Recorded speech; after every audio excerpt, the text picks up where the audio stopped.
I know that when you see patients, you don't just treat the allergy or the sensitivity, excuse me. So if they come in, you find they have a sensitivity, you really look at the whole body. That's correct. You look at every component therein to make decisions on how you treat them. Yes. So tell me, a food allergy is not to be looked at as just that allergy. It's part of the picture of the whole holistic model? That's exactly so. When a person comes in, we look at three different aspects.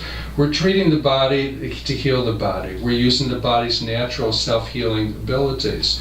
So when a person comes into me, what I'm looking at is I'm looking at a human being. And I'm looking at that the Creator made this person to be healthy, well, and vibrant.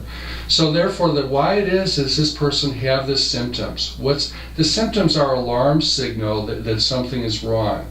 My question is that what's causing that fire alarm to ring? Where's the fire?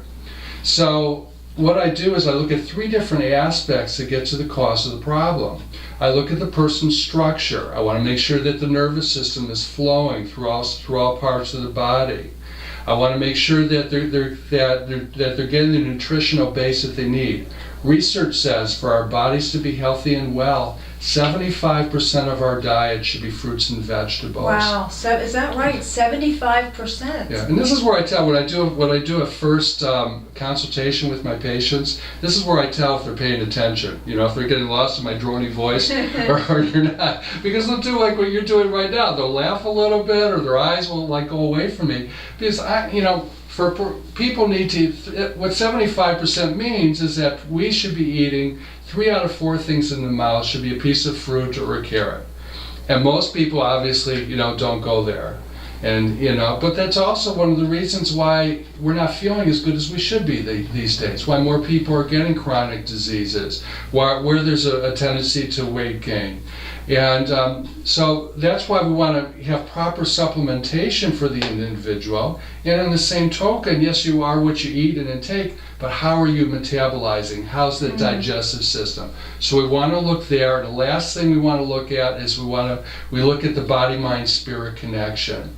The quality of the person's thoughts. How they thinketh, so they are. It's so true. And what they focus on expands. And the degree that the person laughs, because laughter, research says, stimulates the body's thymus gland, which is the body's immune system. So what I tell the person is this. I say, look, for you to protect your most important asset, you have to give your body the resources it needs to handle the stress that you have in your life, structurally, chemically, and mentally. If you don't have the resources that your body needs, a smorgasbord to choose from, then your body goes from an ease, from a balance to a dis-ease, to an imbalance. And then my job as your physician is to see where their weaknesses is. I supply the body what it needs, and then the body says, thank you very much, I needed that, and it gets well because that's the way it's supposed to be. So it really is part of a picture. It's part of a whole picture. Part of the whole picture.